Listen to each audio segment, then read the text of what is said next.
অপ্রকাশিত ভালোবাসাগুলোই সুন্দর হয়, কারণ এতে না থাকে পাওয়ার আশা, না থাকে হারানোর ভয়। তোমার চেষ্টা কেউ দেখবে না যদি তুমি সফল না হও, আর প্রতিটি সফলতা গল্পের পিছনে এই চেষ্টাই রয়েছে। দিনের বেলা যেমন তেমন, কিন্তু রাতের বেলা কিছুতেই তাকে মন থেকে সরাতে পারছেন না। কান্না করে বালিশ ভিজাচ্ছেন? তাহলে অবশ্যই আপনার এই ভিডিওটি দেখা প্রয়োজন।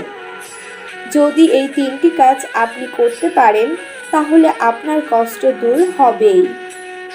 নাম্বার 1, রাতে যদি আপনার তার কথা মনে পড়ে, তাহলে তখন তাকে যা যা বলতে ইচ্ছে করবে তা কাগজে লিখে ফেলবেন এবং যত কান্না করতে মন চাইবে করবেন। সকালে উঠে সে কাগজগুলো টুকরো টুকরো করে ছিঁড়ে ফেলবেন, হয় পানিতে ফেলবেন, না হলে পুড়িয়ে। নাম্বার 2, যদি কাগজে লিখতে মন না চায়, মেসেজ দিতে মন চায়, তাহলে তাই করুন।